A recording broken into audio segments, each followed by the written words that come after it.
أجمعين. رب اشرح لي صدري ويسر لي أمري واحلل عقدة من لساني يفقه قولي. اللهم افتح علينا حكمتك وانشر علينا من خزائن رحمتك يا أرحم الراحمين.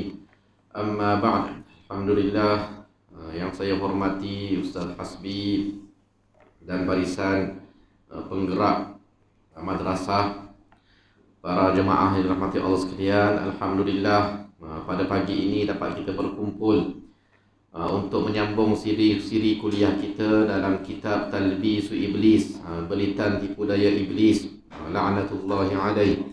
Mudah-mudahan kita tak termasuk dalam kalangan pengikut-pengikut iblis dan syaitan. Dan kalau kita tengok dalam kehidupan seharian kita ni dekat Malaysia ni, akhir-akhir ini banyak perkara-perkara yang dilihat. Kita tengok orang-orang awam ramainya terbelit dengan belitan tipu daya iblis, terutamanya bila mereka tak belajar tentang bagaimana iblis membelit, bagaimana iblis membuat perangkap, memasang perangkap untuk menyesatkan manusia ini. Jadi mudah-mudahan dengan kita belajar kitab ini, kita dapat selamat daripada belitan tipu daya iblis. Bab 1 dulu kita dah bercerita berkenaan dengan perintah mengikuti as-sunnah wal jamaah. Sebagaimana Rasulullah SAW sebutkan kita, sesiapa yang nak man arada buhbuhatal jannah, siapa-siapa yang nak pertengahan syurga, makna tempat syurga yang tengah-tengah, yang betul-betul elok, falyalzamin jamaah, maka hendaklah dia melazimi jamaah. Fa inna syaitana ma'al wahid wa huwa minal ithnaini ab'ad.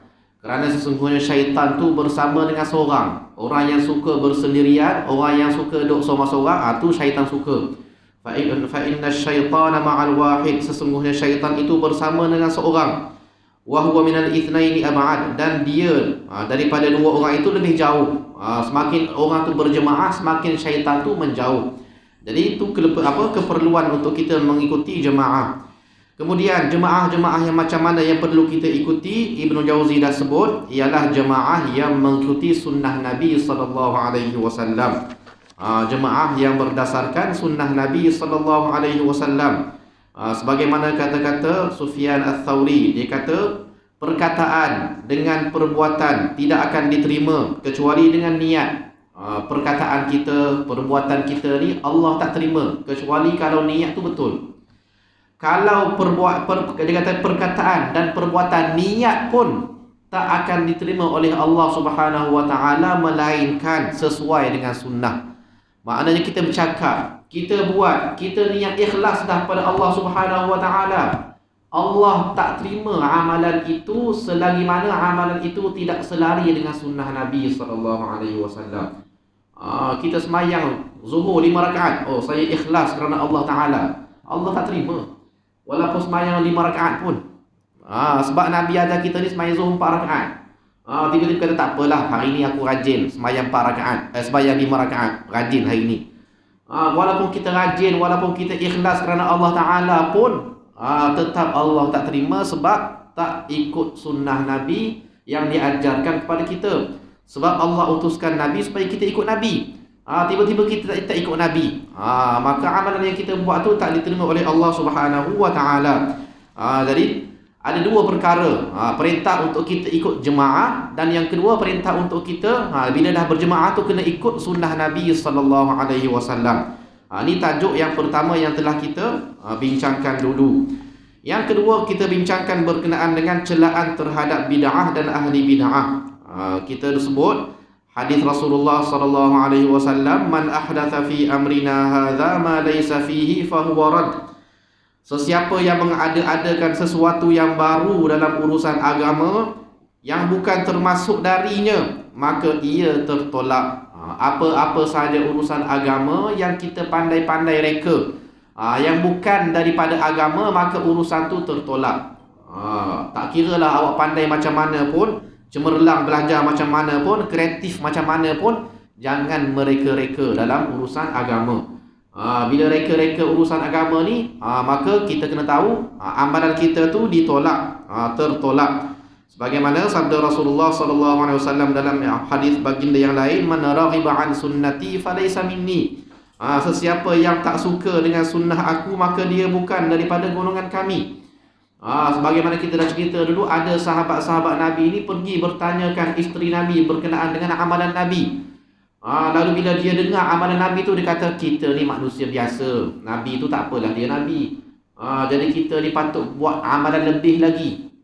Jadi ada seorang tu kata, aku akan berpuasa sepanjang tahun. Sedangkan Nabi sendiri puasa Isnin Khamis je. Nabi sendiri puasa Isnin Khamis. Dan Nabi ajak bagi tahu sahabat, siapa yang nak berpuasa, puasalah dengan puasa Nabi Daud. Siapa yang suka berpuasa, puasa dengan puasa Nabi Daud. Macam mana puasa Nabi Daud? Puasa sehari, berbuka sehari. Puasa sehari, berbuka sehari. Yang tu kalau rajin sangat nak puasa. Tapi kalau nak puasa standard, ikut sunnah Nabi Isnin Khamis. Tapi sahabat tu, aku nak berpuasa sepanjang tahun. Dia rasa tak apalah, tu Nabi, kita ni manusia biasa. Itu tuan-tuan dan puan dirahmati Allah sekalian, jangan ada pegangan macam tu. Macam tu juga ada seorang, 3 orang sahabat ni jumpa isteri Nabi, tanya amalan Nabi. Yang seorang tu pula, kalau macam ni aku takkan tidur sepanjang malam.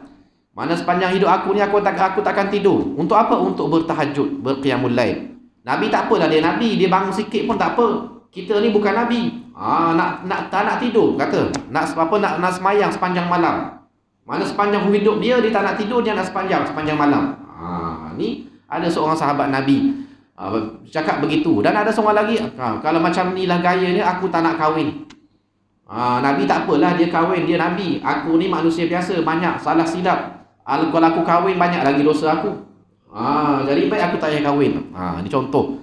Contoh orang yang berpandangan begitu. Maka bila Nabi dengar perkataan-perkataan mereka ni, Nabi sebut, ana atqakum lillah. Aku ni lah yang paling bertakwa kepada Allah Subhanahu wa taala. Maka tak payahlah kamu cuba-cuba nak buat benda-benda yang kamu rasa kamu boleh mencapai ketakwaan yang lebih daripada aku. Mana aku ni yang paling bertakwa kepada Allah ni aku. Tapi aku ni berpuasa, aku berbuka. Aku tidur, aku bangun semayang. Aku kahwin, aku mengahwini perempuan. Jadi siapa-siapa yang tak nak ikut sunnah aku, bukan daripada kalangan umat aku. Ni bab yang kedua kita dah bincangkan, berkenaan dengan amalan yang direka-reka. Jadi jangan mereka-reka amalan. Tengoklah sunnah Nabi SAW, adakah terdapat sandaran. Dan kita dah cerita, jangan mudah-mudah juga kita buat bid'ah, membid'ahkan orang. Kadang-kadang kita ni, setengah orang dia baca hadis ni kata, kalau benda tu Nabi tak buat, tak boleh buat langsung. Bukan begitu. Ada kaedah dalam usul fiqh. Sedangkan hadis Nabi pun sebut, apa tu? Man ahdatha fi amrina hadza ma laysa minhu. Yang bukan daripada agama ni, bukan daripada urusan kami. Kalau benda tu ada usul dalam urusan agama, tak ada masalah. Tak ada masalah. Yang tak bolehnya yang tak ada asas. Yang tak ada asas, tak ada sandaran langsung. Walaupun sekelumit pun tak ada sandaran, tu tak boleh. Tapi kalau ada sikit-sikit asas, tak ada masalah. Atau kita nak naik rumah baru, kita nak semayang hajat 2 rakaat, tak ada masalah. Apa masalahnya? Nabi tak buat. Nabi tak buat pun itu tak ada masalah. Nabi anjurkan kita ni semayang hajat.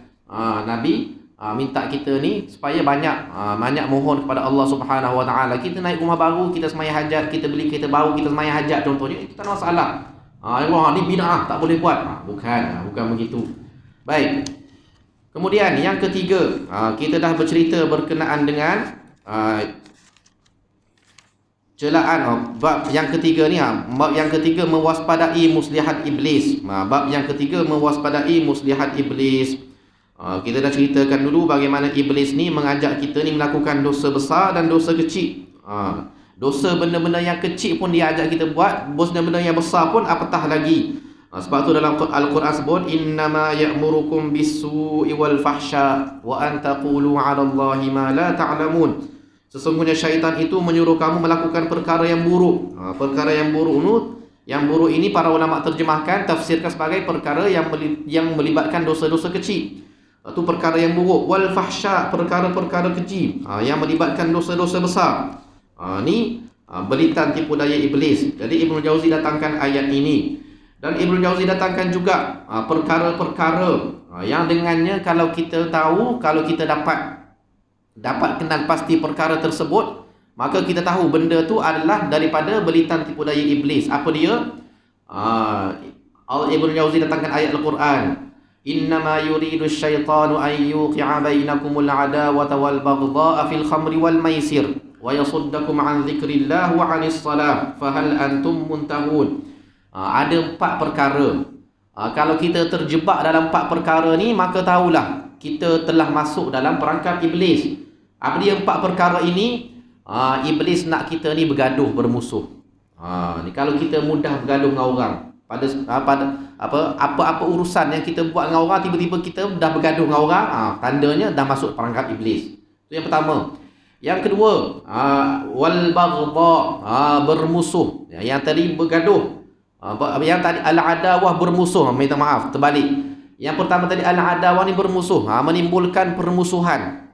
Menimbulkan permusuhan. Bila kita buat benda tu, kita mudah bermusuh dengan orang. Yang kedua al-baghdha. Al-baghdha ni timbul rasa marah, tak puas hati. Lebih kurang lah tu, bermusuh dan juga rasa marah, tak puas hati. Tu yang 2 perkara. Kemudian wa yasuddakum an dzikrillah wa 'anis salah. Iblis ni nak kita ni supaya jauh daripada zikir Allah, mengingati Allah Subhanahu wa taala. Tu yang ketiga. Yang keempat, jauh daripada sembahyang. Ni kalau kita ada 4 benda ni, maka tahulah kita dah masuk dalam perangkap iblis. Maka zaman dulu dan zaman sekarang ni pun, iblis gunakan apa untuk capai 4 perkara ni? Iblis gunakan al-khamr wal maisir, fil khamri wal maisir, pada arak dan pada judi. Bila orang tu minum arak, bila orang tu berjudi, dia mudah nak bermusuh dengan orang, mudah nak bergaduh, nak cari pasal dengan orang. Dia mudah nak lupa Allah Subhanahu wa taala, tak ingat dah pada Allah. Bila minum arak ni memanglah tak ingat langsung dah dekat Allah, dan lupa nak semayang. Memang tak ingat semayang. Jadi pada arak dan judi, ni permainan iblis. Pada arak dan judi tu tujuannya nak capai 4 perkara ni. Supaya manusia tu bermusuh, supaya manusia tu marah, memarahi, bergaduh sama mereka, supaya mereka ni lupakan Allah, supaya mereka tak semayang. Jadi kalau dah tercapai 4 tujuan ni, tahulah kita dah masuk dalam perangkap iblis dan syaitan. Baik, kemudian dia cerita juga belitan seterusnya, mewaspadai muslihat iblis ni, bercerita berkenaan dengan kisah rahib. Rahib yang tertipu dengan wanita, terpedaya dengan seorang wanita, akhirnya jatuh ke lembah zina. Disebabkan seorang wanita yang dihantar oleh sebuah keluarga untuk rahib ni ubati, ataupun untuk rahib ni jaga. Ada 2 kisah dulu. Satu kisah yang pertama tu, mereka minta rahib ni, padri ni tolong ubati wanita ni. Kisah yang kedua, minta rahib ni tolong jaga wanita ni, sebab abang-abang dia nak keluar pergi berperang. Jadi bila dah berdua-duaan dengan wanita ni, tuan-tuan puan-puan dirahmati Allah sekalian, maka jatuhlah ke lembah zina. Bila dah jatuh ke lembah zina, jatuhlah pula ke lembah pembunuhan, bunuh. Memang perbuatannya diketahui, bunuh pula. Bunuh pula, bukan bunuh seorang, bunuh perempuan tu dan juga anak bayi dalam kandungan ataupun yang telah dilahirkan oleh perempuan tu. Dah bunuh pula, dah kena tangkap. Bila dah kantoi, dah kena tangkap, akhirnya jatuh ke lembah syirik, kufur pada Allah Subhanahu wa taala. Iblis datang menyamar, berjumpa dia, bagi tahu kalau kamu nak selamat, kamu sujud kepada aku.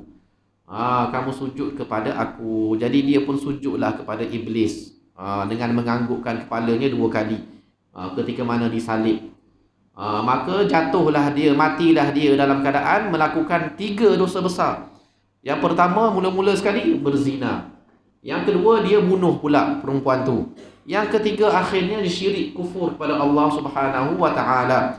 Sebab itulah kita ni sentiasa diperingatkan, tuan-tuan, puan-puan yang dirahmati Allah sekalian, jangan berseronok, jangan rasa selesa dengan dosa. Sebab satu dosa akan membawa kita kepada dosa yang lain. Tu kena ingat. Satu dosa yang kita rasa seronok, kita selesa buat, akan membawa kita kepada dosa yang lain. Dan akhirnya akan berturut-turut. Kemudian kita dah buat dosa yang lain pula, akan berturut pula dosa yang lain. Akhirnya lama-lama, bimbang-bimbang kita meninggal dunia dalam keadaan kufur, kafir, syirik pada Allah Subhanahu wa taala. Dan begitu juga sebaliknya, Kalau kita buat benda yang baik, ketaatan, ia akan membawa kita kepada ketaatan yang lain. Kita tergerak hati nak datang masjid, nak datang surau, semayang. Kita melangkah pergi masjid. Bila kita melangkah pun kita dah dapat pahala. Sampai masjid tergerak hati pula nak semayang sunat 2 rakaat. Tengok. Kebaikan tu akan membawa kepada kebaikan yang lain. Tergerak hati semayang sunat 2 rakaat, semayang pula sunat 2 rakaat. Tengok tabung pula masjid. Tengok tabung masjid, ambil RM1 masuk datang masjid. Tengok. Kebaikan tu membawa kepada kebaikan yang lain. Begitu juga sebaliknya, kejahatan akan membawa kepada kejahatan yang lain. Jadi jangan selesa dengan kejahatan, tapi latihlah diri kita dengan sentiasa melakukan kebaikan. Ni bab yang ketiga, mewaspadai muslihat iblis. Kemudian bab yang keempat, makna talbis dan ghurur. Apakah maksud talbis? Kita belajar kitab kita ni, Talbisu Iblis, belitan tipu daya iblis. Yang kadang-kadang baru 2-3 hari lepas terbaca berita ada penerbit filem dekat Malaysia ni nak buat filem pula. Tajuk filem tu Talbis Iblis. Kejut saya. Tajuk filem tu Talbis Iblis. Saya pun bacalah. Allahu Akbar. Cerita pasal benda lain. Cerita hantu rupanya. Cerita hantu, dia buat filem, nama filem Talbis Iblis. Sedang dalam apa tu? Dalam pembikinan. Tuan-tuan puan-puan dirahmati Allah sekalian. Talbis Iblis ni Ibn Jauzi sebut maksud talbis tu menampakkan, menunjukkan kebatilan dalam rupa kebenaran. Benda tu batil tapi kita nampak dia macam baik. Tu maksud talbis, membelit. Iblis membelit. Iblis menjadikan kita melihat perkara yang tu, walaupun perkara tu buruk tapi kita nampak dia baik. Ini maksud talbis, membelit. Iblis membelit kita dengan memperlihatkan benda yang batil, benda yang buruk tu sebagai benda yang elok, benda yang benar. Tu maksud talbis. Adapun makna gurur, menipu. Gurur ni menipu. Ialah kejahilan yang menimbulkan keyakinan bahawa yang rosak itu lurus dan yang hina itu bagus. Lebih kurang lah. Sebabnya ialah was-was. Maksud was-was ni kita rasa ragu-ragu. Benda ni elok ke? Benda ni buruk. Jadi iblis ni membelit kita, menampakkan benda tu baik-baik walaupun benda tu sebenarnya buruk. Ni tuan-tuan puan-puan dirahmati Allah sekalian. Zaman kita ni banyak tak ramai tak di kalangan kita ni tertipu. Tengok dulu tiba-tiba muncul sebuah arak, diberi nama timah. Timah. Kalau orang biasa dengar nama timah ni, minuman apa ni, try. Rupa-rupanya arak. Nama timah. Orang Melayu kita ni timah ni biasanya Fatimah lah. Nama perempuan Fatimah. Tapi mereka bagi alasan guna nama timah tu sebab merujuk pada biji timah. Biji timah. Tapi itu satu benda yang mengelirukan. Guna pula bahasa Melayu. Sedangkan kita pun tahu orang Islam, orang Melayu kita ni sangat sensitif dengan bahasa Melayu yang dijadikan sebagai jenama Arab. Tu contoh-contoh makna dia nak mengelirukan, memberikan, menunjukkan, memperlihatkan benda yang batil, yang buruk dengan sebagai benda yang benar, yang elok. Tu contoh mudah dan banyak lagi. Tuan-tuan puan-puan dirahmati Allah sekalian. Sebab tu kalau kita tengok dalam hadis Isra dan Mi'raj, macam mana Rasulullah tengok orang yang ada daging yang elok depan dia. Daging elok depan dia, tiba-tiba dia pergi makan daging yang buruk, daging yang berulat. Maknanya daging elok ada depan dia, tapi dia tak makan daging tu. Dia pergi makan daging yang berulat, yang buruk. Ni perumpamaan kepada mereka yang dah ada isteri yang elok kat rumah. Isteri yang baik kat rumah, tiba-tiba pergi jamah juga perempuan yang bukan isteri dia dekat luar. Ni Allah menunjukkan bahawa kita nampak kadang-kadang kat dunia ni kita nampak yang lain tu, yang bukan isteri kita tu lagi cantik, lagi baik, lagi elok. Padahal yang ada depan kita tu dah yang paling baik, paling elok untuk kita. Tapi kita sibuk nak tengok yang tak elok sebenarnya di sisi agama. Jadi itu contoh talbis, menampakkan benda yang batil dalam rupa kebenaran. Kemudian Ibn Jauzi datangkan kepada kita cara-cara benteng supaya hati kita ini sentiasa kuat. dalam berdepan dengan beritan tipu daya iblis. Apa dia? Dia kata ada dua sahaja benda yang boleh membenteng kita, menyelamatkan kita daripada terpedaya. Apa dia? Yang pertamanya ilmu. Yang keduanya ialah zikir. Ni tuan-tuan puan-puan dirahmati Allah sekalian.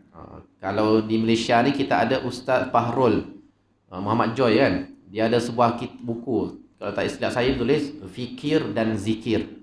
Fikir dan zikir. Maknanya dalam kehidupan kita sebagai seorang Muslim ni kena banyak berfikir, kena banyak mencari ilmu, dan yang kedua kena banyak zikir. Ada orang dia berilmu, alhamdulillah bagus, tapi dia kurang zikir, dia pun akan jatuh ke dalam belitan tipu daya iblis. Sebab kurang zikir. Ada orang dia banyak zikir, alhamdulillah banyak zikir, tapi kurang ilmu, dia pun akan jatuh ke dalam belitan tipu daya iblis. Ni tuan-tuan puan-puan dirahmati Allah sekalian, dua perkara ni kena ingat. Kena ada ilmu, kena ada zikir. Ataupun istilah Ustaz Faroy, kena ada fikir, kena ada zikir. Fikir dan zikir. Dua benda ni sebagai benteng penyelamat daripada belitan tipu daya iblis. Sebab itulah kalau kita baca Fatihah kita ni, kita akan jumpa dua golongan yang sesat. Siapa dua golongan yang sesat? Ialah golongan Nasara dan juga Yahudi. Nasrani dan Yahudi. Kenapa orang yang Nasrani sesat? Kenapa orang Yahudi sesat? Para ulama sebut, para mufassir sebut, orang Nasrani sesat dallu bisababis syubuhat. Orang Nasrani sesat sebab syubuhat yang bergelimpangan dalam kepala mereka ni. Mereka terkeliru. Syubuhat ni keliru. Mereka keliru. Nabi Isa ni anak Tuhan ke bukan anak Tuhan? Keliru. Nabi Isa ni hebat, lahir tanpa bapa, maka mestinya Allah tu sebagai bapa Nabi Isa. Tengok, dia keliru, syubuhat. Mereka sesat disebabkan kekeliruan, syubuhat. Tu golongan Nasrani. Golongan Yahudi pula, dhallu bisababis syahawat. Mereka sesat sebab syahwat. Syahwat ni sebab apa? Sebab kurang zikir kepada Allah Subhanahu wa taala. Lebihkan syahwat sebab zikir tak ada. Jadi tuan-tuan puan-puan dirahmati Allah sekalian, sebab tu Ibn Jauzi sebut dua perkara je yang boleh menyelamatkan, iaitu ilmu dan juga zikir. Jadi kalau kita baca ayat yang lain dalam Al-Quran, kita akan dapati kisah Bal'am bin Ba'ura. Ada seorang padri rahib orang Yahudi yang hebat. Suatu ketika dulu nama Bal'am bin Ba'ura. Dia ni orang yang alim dan dia ni mustajab doa. Doa dia mustajab. Sampaikan musuh kepada Nabi Musa. Zaman tu zaman Nabi Musa dan Bani Israel. Musuh pada Nabi Musa ni, ada seorang raja ni panggil dia ke istana, minta dia tolong doakan ke atas Nabi Musa. Doakan laknat, bencana ke atas Nabi Musa. Sampai itu sekali raja ni minta dia. Dia tak nak. Tak nak mula-mula. Akhirnya dalam sejarah sebut diberikan macam-macam pemberian oleh raja. Bagi tu, bagi ni, bagi tu, bagi ni. Akhirnya terima. Terima. Akhirnya dia nak doakan ke atas Nabi Musa dan juga Bani Israel. Tiba-tiba Allah ubah lidah dia, terdoa ke atas raja dan juga penjahat, orang-orang yang menentang Nabi Musa alaihissalam. Tapi mana Allah sebut dalam cerita dalam Quran, afara'aita man ittakhadha ilahahu hawa. Tidakkah kamu melihat seorang yang menjadikan hawa nafsunya sebagai Tuhan? Jadi para ulama mufassirin yang dimaksudkan ialah Bal'am bin Ba'ura. Dia menjadikan hawa nafsunya sebagai Tuhan. Kita ni tuan-tuan puan-puan dirahmati Allah sekalian, kadang-kadang habuan dunia ni menyebabkan mata kita ni kabur. Walaupun kita dah ada ilmu dah, tapi dengan ilmu kita ni, oleh kerana hawa nafsu kita ni besar, kita buang ilmu kita ni, kita ikut hawa nafsu kita.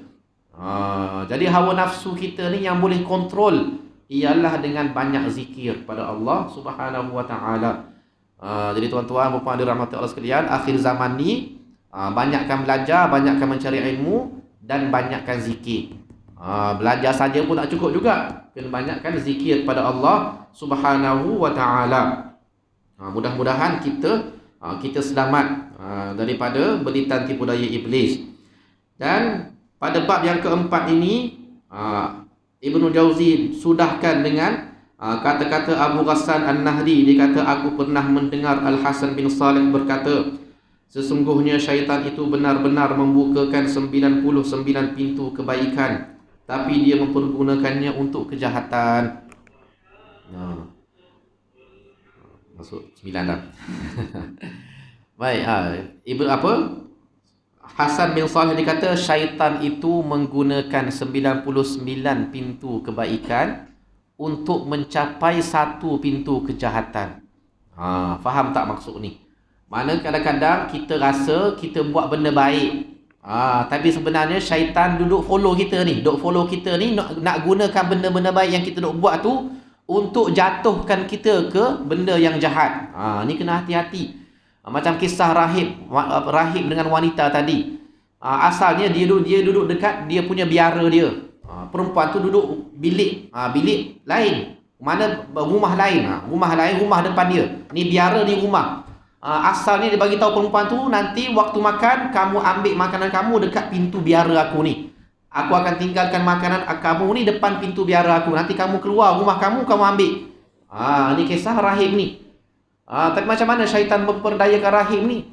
Saya kata, kamu ni orang tu tetamu datang daripada luar, mak ayah tak ada, abang-abang tinggal, takkanlah buat macam tu kat dia. Susah-susahkan dia pula keluar daripada rumah dia, ambil makanan dekat biara kamu. Kamu pergilah hantar makanan tu kat dia. Itu lebih berakhlak. Tengok 99 kebaikan untuk sampai pada satu kejahatan. Dah hantar ke rumah pula, biar rahib tu letak je kat rumah. Biar perempuan tu buka sendiri pintu, cari sendiri makanan. Syaitan pujuk lagi, kamu ni agak-agak lah. Letak tu bagi tahulah dia, ketuk pintu bagi tahu makanan dah ada depan pintu. Dia buat pula yang kedua. Dah ketuk pintu, dia pun tinggal masuk balik biara dia beribadah. Kemudian syaitan bagi lagi. Dah letak makanan tu, dah ketuk pintu, bercakaplah sikit dengan perempuan tu. Dah perempuan tu kena tinggal. Dah lah perempuan tu duduk sorang-sorang. Kamu pula buat je dengan perempuan tu. Mesra lah sikit.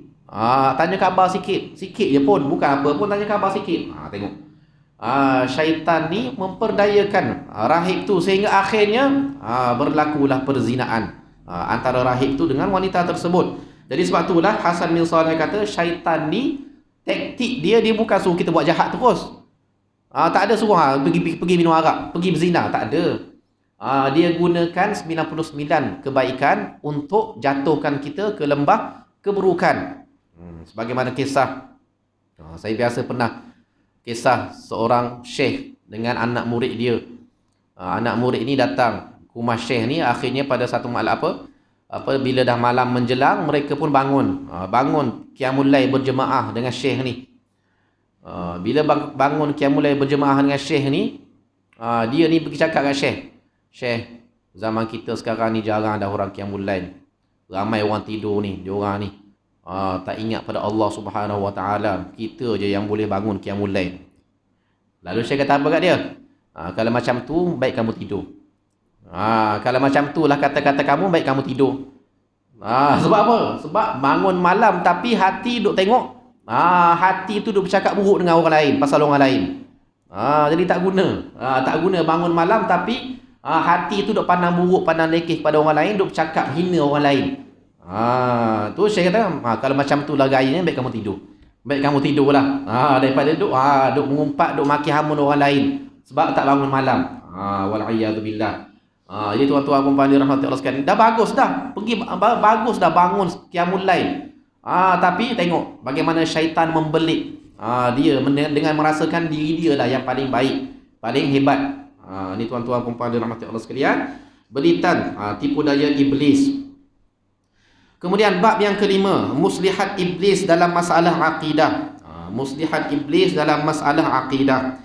Bab yang kelima ni tuan-tuan perempuan, kalau tuan-tuan perempuan beli buku ni tolong berhati-hati. Sebab banyak terjemahannya salah.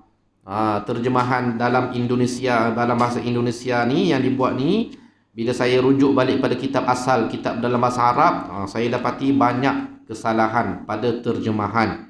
Tak tahu, mungkin tak ada semakan yang sepatutnya. Kalau saya baca satu-satu ni, Mungkin akan makan masa lah. Ada banyak, setiap muka surat tu ada kesilapan penterjemahan. Jadi kalau ada masa boleh cari guru yang boleh betulkan satu-satu lah. Betulkan satu-satu. Apa pun kita bacalah sikit. Yang pertamanya muslihat iblis terhadap golongan Sufis Ta'iyah. Dalam kitab tulis Suftaiyah. Salah. Sufis Ta'iyah.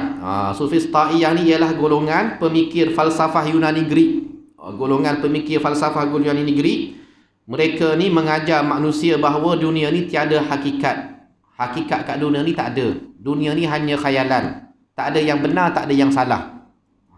Ni golongan pemikir falsafah Yunan Greek. Ni golongan ni panggil Sufis Ta'iyah.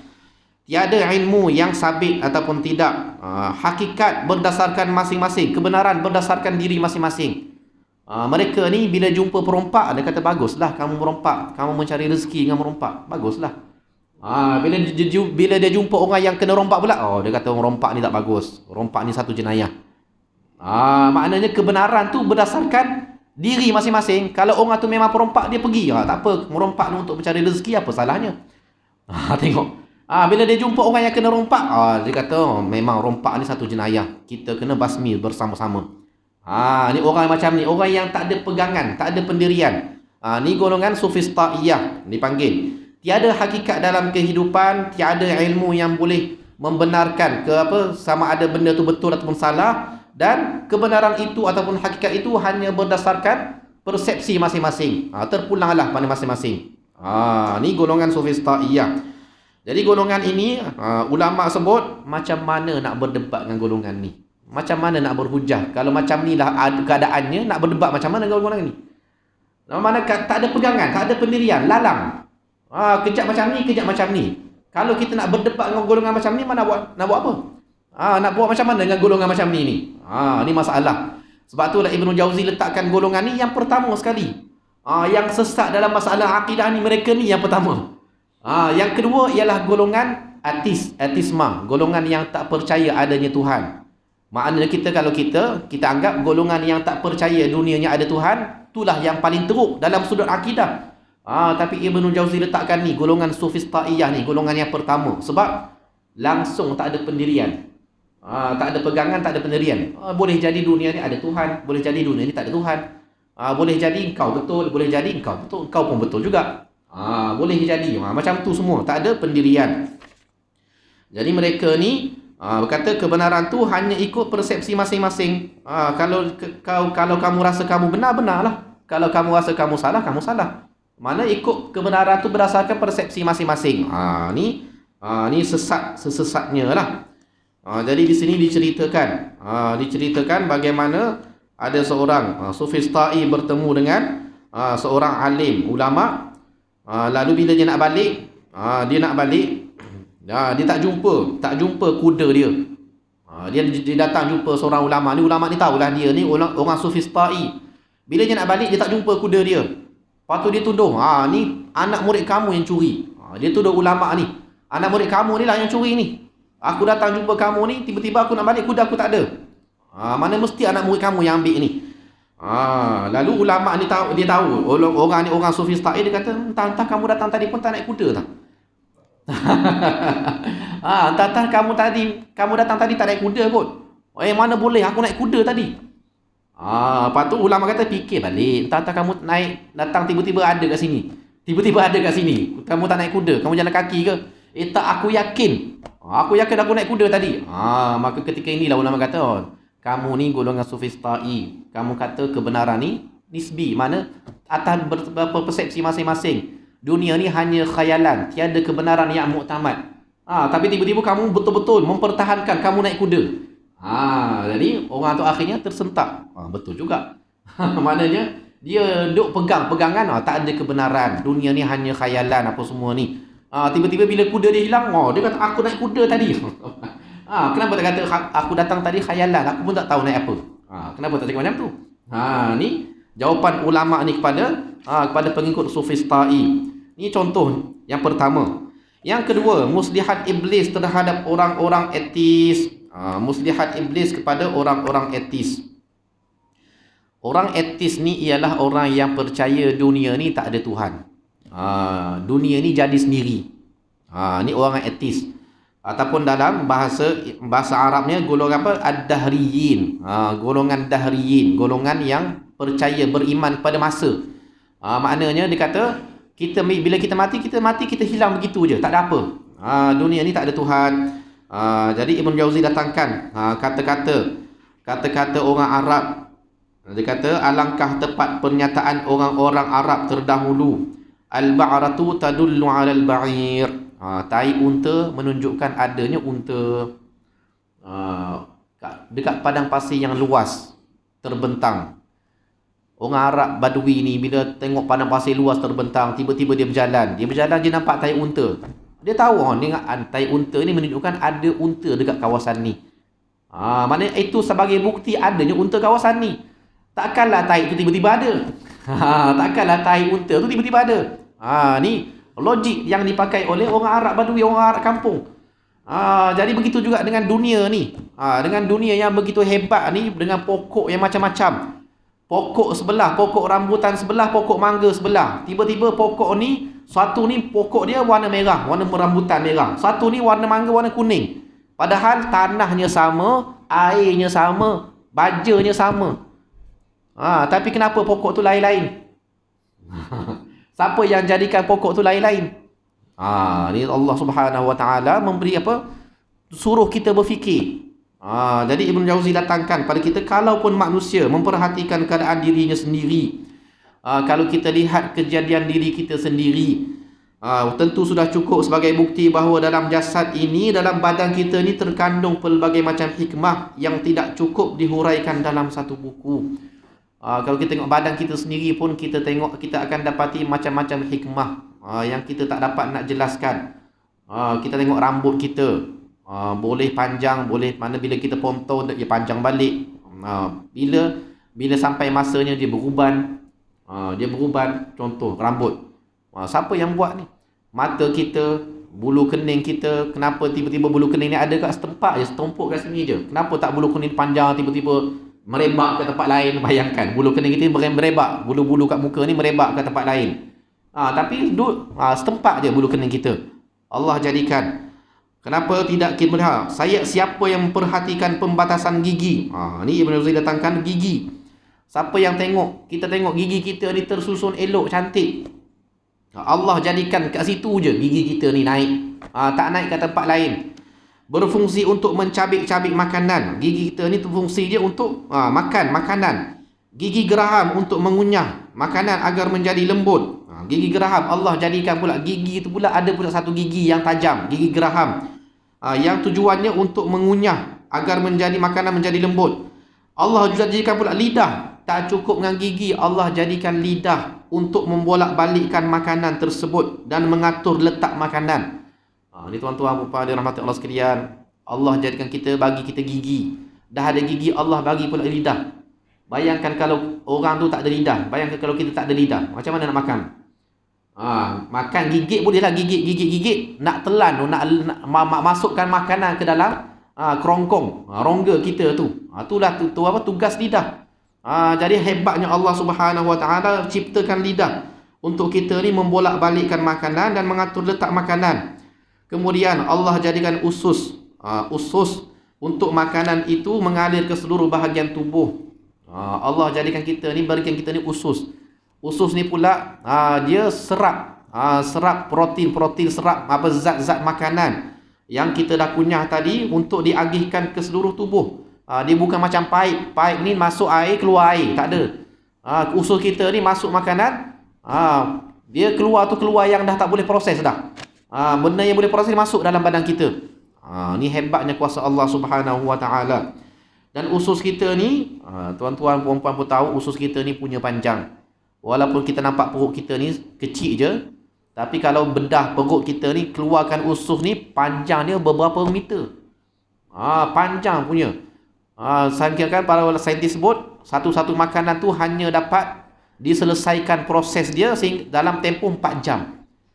Makanan yang kita makan tu akan selesai proses, ambil masa tempoh 4 jam baru selesai. Semua sekali. Jadi sebab tu kita dilarang. tidak digalakkan untuk makan sebelum tidur. Sebab makanan masih sedang dalam proses. Jadi tuan-tuan dan puan dirahmati Allah sekalian, nak ceritanya hebatnya kuasa Allah Subhanahu wa taala. Di sana pula ada jemari, ada jari jemari di tangan yang telah dipersiapkan sedemikian rupa sehingga mudah membuka dan meregang dan tidak sama panjangnya. Tengok tuan-tuan, jari kita ni Allah ciptakan mudah buka, mudah regang. Mudah buka, mudah regang. Kita tengok tangan-tangan binatang lain ada yang macam tu.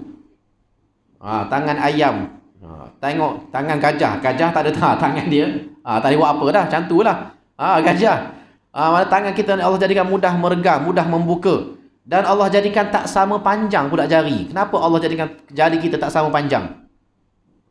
Kalau kita fikir lah. Kalau kita fikir kenapa jari tak sama panjang. Kenapa ada yang pendek, ada yang panjang, ada yang besar, ada yang kurus. Ni semua ciptaan Allah Subhanahu wa taala pada kita untuk digunakan untuk kita ni makan dan juga bekerja. Tuan-tuan dan puan dirahmati Allah sekalian, bercakap pasal soal tangan ni, ada seorang ulama tafsir nama Ikrimah, bila mana sampai kepada ayat Al-Quran, walaqad karramna bani Adam, sesungguhnya kami telah memuliakan anak Adam. Sesungguhnya kami telah memuliakan Bani Adam ni. Kebanyakan kita, bila kita baca ayat ni, kita kata, Allah muliakan kita dengan apa? Semua akan jawab dengan akal. Allah muliakan Bani Adam ni dengan akal. Dengan mana akal ni lah yang menjadikan kita ni mulia. Tapi ulama tafsir ni kata apa? Dia kata Allah telah menjadikan tangan. Itulah yang memuliakan Bani Adam. Sebab dengan tangan itu dia dapat makan secara terhormat. Allahu Akbar. Dengan adanya tangan, manusia dapat makan secara terhormat yang menjadikannya seorang makhluk yang mulia. Manusia tak makan dengan cara patuk. Manusia tak makan dengan cara harimau kita kalau bayangkan tuan-tuan, kalau kita ni tak ada tangan, macam mana kita nak makan? Kita terpaksa makan dengan cara patuk, macam ayam patuk makan dah. Jawapannya. Maknanya ulama dia punya pandangan tu, dia kata tangan kita ni lah yang menjadikan kita ni mulia. Kita dapat makan secara terhormat, tidak seperti binatang-binatang makan. Tengok tuan-tuan dan puan dirahmati Allah sekalian. Betul tak? Betul. Mana kalau Allah takdirkan kita ni makan macam ayam, makan macam kucing, makan macam harimau, tentunya kita ni samanya macam makhluk lain. Tapi Allah bezakan kita dengan memberikan kita ni makan yang dengannya kita ni makan secara terhormat. Boleh duduk atas meja, atas kursi, makan atas meja, boleh ambil, makan secara terhormat. Makan penuh mulia. Itulah kemuliaan yang Allah berikan kepada Bani Adam. Jadi tuan-tuan dan puan dirahmati Allah sekalian, dalam keadaan yang begitu hebat Allah ciptakan kita ni, takkanlah dunia ni tak ada Tuhan lagi. Tu kata-kata Ibnu Jauzi. Dengan keadaan yang sebegitu hebat ni, takkanlah dunia ni tak ada Tuhan. Dengan ciptaan yang begitu hebat ini. Dan tuan-tuan dan puan dirahmati Allah sekalian, saya teringat ada satu kisah seorang Muslim berdebat dengan seorang etis dekat di barat, di sebuah universiti. Dia berdebat macam-macam, dia berdebat dengan orang etis ni. Akhirnya dia tanya satu soalan. Dia kata, kamu percaya tak buku-buku yang ada ni, kitab-kitab yang ada ni jadi sendiri? Tak ada orang tulis. Tiba-tiba buku ni ada sendiri. Jadi orang kata, mana mungkin? Tak mungkin buku ni ada sendiri. Sebab setiap buku tu ada berbeza-beza. Dia pula jawab, setiap buku tu berbeza-beza tulisan. Jadi mana mungkin buku tu ada sendiri, jadi sendiri. Lalu orang Muslim kata, kamu percaya tak dalam manusia ni kita ada DNA? Percaya, kita ada DNA. DNA ni macam buku genetik kita ni. Jadi setiap manusia ni, jutaan, bilion manusia ni ada DNA sendiri, dan DNA ni tak pernah sama. Mana buku genetik manusia setiap seorang ni tak pernah sama dengan orang lain. Agak-agak buku ni jadi sendiri ke? DNA jadi sendiri ke? Buku kat pustakaan pun kamu kata tak jadi sendiri. Ada orang yang tulis. Buku dalam badan manusia ni, DNA tu, takkan tiba-tiba jadi sendiri. Dia akhirnya orang artis tu pun terdiam. dengan hujah tersebut. Jadi tuan-tuan puan-puan dirahmati Allah sekalian, itulah kesesatan, talbisu iblis, belitan tipu daya iblis kepada orang-orang ateis yang menganggap dunia ni tak ada Tuhan. Baik, kemudian muslihat iblis, belitan tipu daya iblis kepada golongan alamiyah. Golongan alamiyah ni golongan alam, golongan alam ataupun golongan at-tabaiyin. Dalam kitab Arabnya tabaiyin, golongan alam. Golongan ni pula percaya bahawa alam ini, dunia ini ada kuasanya yang tersendiri. Kuasa ini berdasarkan 4 unsur, iaitulah tanah, air, api, angin. Ni ada tak kita jumpa? Kita jumpa. Golongan-golongan yang percaya kepada 4 unsur ni, tanah, air, api dan angin. Jadi golongan tabaiyin, golongan alamiah ni dia kata apa? Dia kata dunia ni ada kuasanya yang tersendiri berdasarkan 4 unsur ini.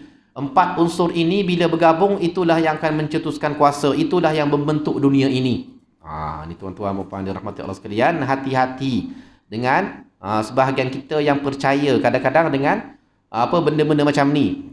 Kalau dulu kita kadang-kadang pernah, saya sendiri pernah dengar orang anak sulung tanah, anak kedua ni air, anak ketiga api, anak keempat angin, anak kelima ulang balik tanah tadi. Apa tu? Api, air, lepas tu api, lepas tu angin. Lepas tu anak pertama tak boleh kahwin dengan anak yang ketiga, tanah tak boleh jumpa dengan api, ataupun anak ketiga tak boleh kahwin dengan anak ketiga, api dengan api. Nanti perkahwinan tak menjadi. Ini tuan-tuan puan-puan dirahmati Allah sekalian. Kita pernah jumpa orang-orang yang menilai berdasarkan 4 unsur ni. Ni ada Ibn Jauzi sebut, ni golongan alamiyah, golongan alam, golongan yang percaya kepada kuasa alam. Jadi golongan ni golongan yang sesat juga. Ni belitan tipu daya iblis kepada mereka. Mereka berkata bahawa alam ini ada kuasa yang tersendiri, tidak bergantung pada pencipta.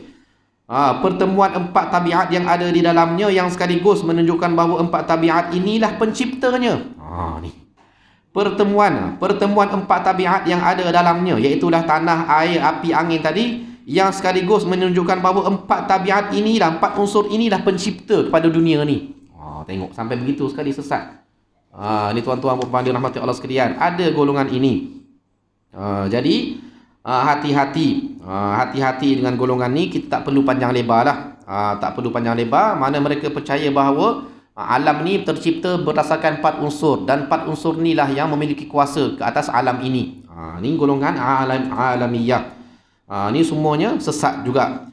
Baik, yang keempat, muslihat iblis terhadap golongan sanawiyah. Golongan sanawiyah ni. Sanawiyah ni maksudnya golongan yang percaya pada dua alam, 2 Tuhan. Dunia ni ada 2 Tuhan. Tuhan kebaikan, Tuhan kejahatan. Tuhan cahaya, Tuhan api. Tuhan cahaya, Tuhan kegelapan. Ni banyak juga. Kalau kita tengok filem-filem Bollywood ni, Hindustan ni, kita jumpalah. Tuhan cahaya lah, Tuhan kegelapan lah, Tuhan kebenaran, Tuhan kejahatan, macam-macam. Ni semuanya kesesatan juga. Dalam soal soal akidah, tak ada. Dalam Al-Quran Allah sendiri dah nafikan, kalaulah dunia ni ada beberapa orang Tuhan, nescaya dunia ni akan rosak. Dunia ni akan porak-poranda kalau ada banyak Tuhan. Kalau kata dunia ni ada banyak Tuhan, nescaya dunia ni akan porak-poranda. Kita kat rumah macam tu lah. Kalau ada 2 kepala kat rumah, habis. Tu kadang-kadang orang kata menantu dengan mak mertua tak boleh duduk sekumah. Kalau kat dapur bergaduh. Sebab yang ni nak masak yang ni nak masak yang ni. Ataupun yang ni nak susun dapur macam ni, yang ni nak susun dapur macam ni. Tak boleh. Tak boleh 2 kepala. Kena 1 kepala je. Jadi tuan-tuan puan-puan dirahmati Allah sekalian, rumah kita yang begitu kecil pun tak boleh ada 2 kepala. Macam mana tu pula dengan tu alam yang begitu besar, yang begitu luas, yang begitu tersergam indah ini, nak ada banyak Tuhan. Jadi tentunya Allah sebut tentunya akan porak-poranda dunia ini. Baik. Kemudian muslihat iblis terhadap para filsuf dan para pengikutnya. Ni para filsuf dan para pengikutnya lebih kurang. Orang-orang falsafah ni kebanyakannya mereka ni tak percaya adanya Tuhan. Ni orang falsafah ni An-Nahwundi berkata, Aristotle dan kawan-kawannya beranggapan bahawa bumi ini merupakan planet yang berada di alam orbit. Di dalam setiap planet ini ada beberapa alam, sebagaimana di bumi ini ada sungai dan pepohonnya. Mereka mengingkari adanya pencipta dan majoriti menggunakan alasan bahawa alam ini sudah ada sejak dahulu kala. Ni tuan-tuan, golongan falsafah mengingkari adanya pencipta dan menganggap alam ni ada sebelum ada. Dah ada dah, kita lahir-lahir dunia dah ada. Jadi dunia ni siapa cipta tak ada, dunia ni jadi sendiri, dah ada sebelum ada. Ni golongan ahli falsafah. Ni kita pun tahu tuan-tuan puan-puan dirahmati Allah sekalian, kesesatan yang nyata. Sebab kita ni dunia ni ada penciptanya. Dan kita ni pun bila kita belajar lebih jauh, kita tahu dunia ni bukan dunia kita sahaja. Planet kita ni, planet bumi ni, ada banyak lagi planet-planet yang lain. Kita sendiri ni, masa kita pun kita makhluk. Disebut dalam oleh para ulama, masa kita ni makhluk. Sebab kita ni bergantung pada matahari. Kita nak tentukan siang malam ni bergantung pada matahari. Kalau matahari tak ada, kita nak tentukan masa macam mana? Kalau kata matahari tak ada, ataupun kalau kata kita ni siang je sepanjang masa, tak pernah malam. Kalau kata bumi ni tak berputar, menghadap matahari je sepanjang masa, macam mana kita nak tentukan masa kita? Tu semuanya Allah yang ciptakan. Kehebatan ciptaan Allah Subhanahu Wa Taala menciptakan masa untuk kita. Jadi masa pun makhluk. Jadi semua yang ada kat dunia ni makhluk juga. Semua yang ada kat dunia ni makhluk, hanya Allah Subhanahu Wa Taala lah sebagai pencipta yang bukan makhluk. Ni tuan-tuan pemirsa rahmati Allah sekalian, menjawab kepada golongan ahli falsafah. Kemudian banyak lagi tuan-tuan puan-puan dan rahmati Allah sekalian, banyak lagi muslihat iblis dalam masalah akidah. Kalau baca satu-satu, siapa yang ada kitab ni, kalau dia baca satu-satu, mungkin pening. Cumanya nak ceritanya, yang pentingnya dalam masalah akidah ni ialah kembali kepada Al-Quran dan Sunnah. Itulah pegangan kita. Jangan ada seorang pun yang rasa pendapat dia dah yang paling baik dalam kalangan banyak pendapat yang lain. Ni Rasulullah sebut sebagai satu punca kerosakan. Wa i'jabu kulli dhi ra'yin bi ra'yih. Bila setiap orang tu rasa elok, rasa hebat pandangan dia. Ni orang-orang yang sesat dalam akidah ni, biasanya dia rasa pandangan dia yang paling hebat, paling baik. Dia tak rujuk Quran, dia tak rujuk hadis Nabi, dia rasa pandangan dia, pegangan dia tu dah yang paling baik, paling hebat. Maka dengan sebab itu dia tarik pula pengikut-pengikut lain. Ni kita tengok orang-orang yang terlibat dengan ajaran sesat. Macam mana mereka terlibat dengan ajaran sesat? Kalau saya tanya tuan-tuan puan-puan dirahmati Allah sekalian, macam mana orang boleh terlibat dengan ajaran sesat? Tuan-tuan puan-puan boleh jawab dengan dua perkara tadi je. Apa dia dua perkara yang tadi? Iaitulah tak ada ilmu, tak ada zikir. Dua perkara, syubuhat dan syahwat. Ataupun syubuhat dan syahwat. Yang pertamanya syubuhat ataupun tak ada ilmu, ragu-ragu dalam mana tak ada ilmu yang yakin. Sebab mereka hanya ikut pandangan, pendapat masing-masing. Yang kedua ikut syahwat. Kadang-kadang ajaran sesat ni, kebanyakannya kenapa nak ikut sangat ajaran sesat? Sebab boleh ikut nafsu. Kadang-kadang Tok Guru boleh izin kahwin. Dia sukalah. Macam kita tengok Syiah, ramai nak masuk Syiah sebab apa? Sebab nak kahwin mut'ah. Nafsu nak ikut nafsu. Nak ikut nafsu, syahwat, nak kahwin mut'ah. Tak apa, kahwin 3 hari lepas tu bercerai. Jadi ajaran sesat lagi lah. Kita akan jumpa dekat Malaysia dulu ada ajaran sesat boleh. Dia punya amalan dia tu boleh bercampur antara lelaki perempuan, boleh tidur sekali lelaki perempuan. Sukalah orang yang ikut syahwat ni. Sedangkan Islam datang ni tuan-tuan puan-puan dirahmati Allah sekalian, Islam datang nak membentuk nafsu kita, nak membentuk hawa nafsu kita supaya ikut jalan Allah Subhanahu Wa Taala. Bila kita rasa nak beragama ikut hawa nafsu kita, kita sesat. Tu syaitan lah tu. Kita rasa kita nak beragama ni, bila agama tu kena dengan hawa nafsu kita, maka kita kena ketahui bahawa kita dah jatuh ke lembah kesesatan. Sebab agama ni bukan semuanya kena dengan agama kita, dengan hawa nafsu kita. Bukan semuanya kena dengan hawa nafsu kita. Sebab itulah tuan-tuan puan-puan, kita akan dapati Zaman kita sekarang terutamanya ada orang yang berani menentang fatwa-fatwa para ulama. Sebab tak kena dengan hawa nafsu dia. Hawa nafsu tak kena dengan hawa apa. Bila fatwa mufti wilayah dulu bagi fatwa tak boleh mencuri siaran.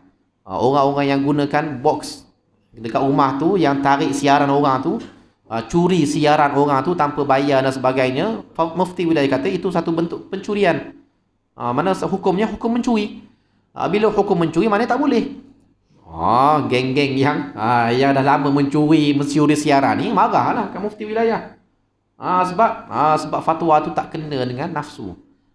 Tak kena dengan hawa nafsu dia. Kalau kena sokong je.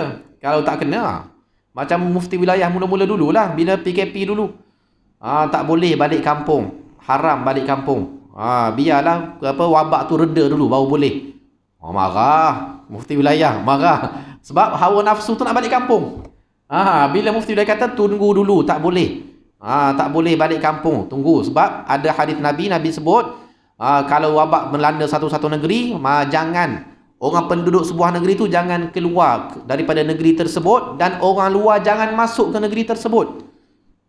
Ni nasihat Rasulullah dalam satu hadis baginda. Mana bila kita ke tempat kita kena wabak, kita tak boleh keluar dan orang luar tak boleh masuk. Cara untuk mengekang wabak.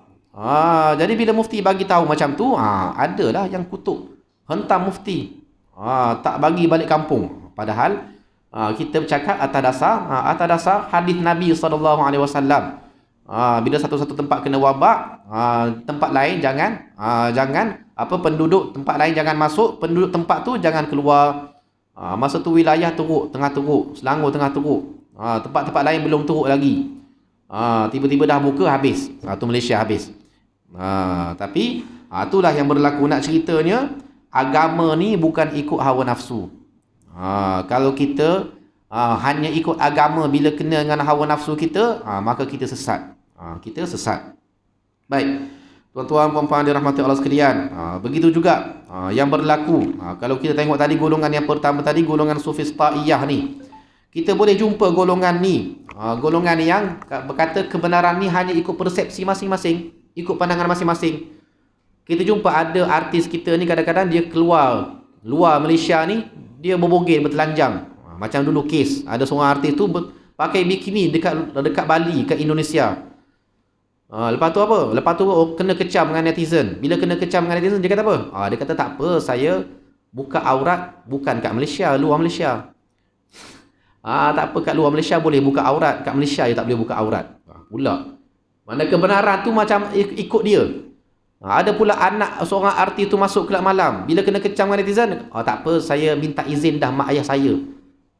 Saya dah minta izin dah. Saya ni anak soleh, minta izin dengan mak ayah saya untuk pergi kelab malam. Tak ada masalah. Tengok jawapan tu. Jawapan tu. Maknanya nak ceritanya seolah-olah kebenaran tu ikut persepsi masing-masing. Tak ada pegangan seolah-olah. Tak ada garis panduan.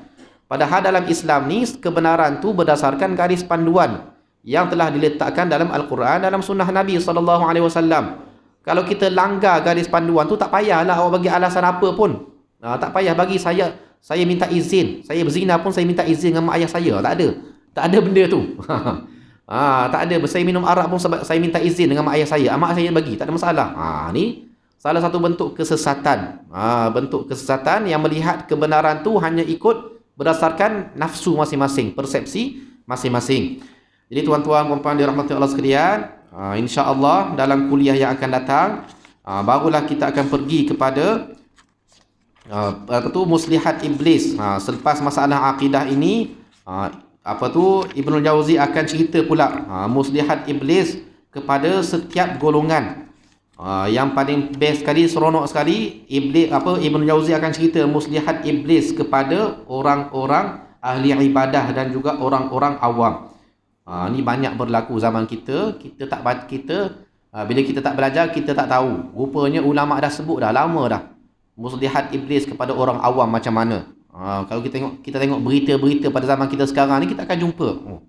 Rupanya Ibn Jauzi dah sebut lama dah. Ni muslihat iblis kepada ahli ibadah, muslihat iblis kepada pemimpin-pemimpin kerajaan. Ni sedap sikit. Sedap juga ni nak cerita ni. Muslihat iblis kepada ulama. Ni ada juga. Muslihat iblis kepada para ulama. Muslihat iblis kepada golongan ahli sufi, golongan ahli zuhud. Muslihat iblis kepada mereka yang mengaku mendapat karamah dan ilham. Ni muslihat akhir sekali, muslihat iblis kepada orang yang berangan-angan. Orang yang berangan-angan tinggi. Jadi insya-Allah dalam kuliah yang akan datang kita akan mulakan dengan muslihat iblis terhadap para ulama dengan segala disiplin ilmunya. Ulama-ulama ni ada yang tertipu dengan iblis juga rupa-rupanya. Walaupun dia ulama, dia banyak ilmu dah, belajar macam-macam dah, tapi tertipu juga, jatuh juga ke lembah belitan iblis. Siapa mereka dan bagaimana mereka tertipu, insya-Allah kita akan bincang dalam kuliah kita yang akan datang. Jadi sekadar itu sahaja daripada saya pada pagi ini. Ada apa-apa soalan ke? Salam. Kita ambil apa yang terjadi di Arab Saudi sekarang. Satu, yang terjadi di Tehran sekarang. Dua,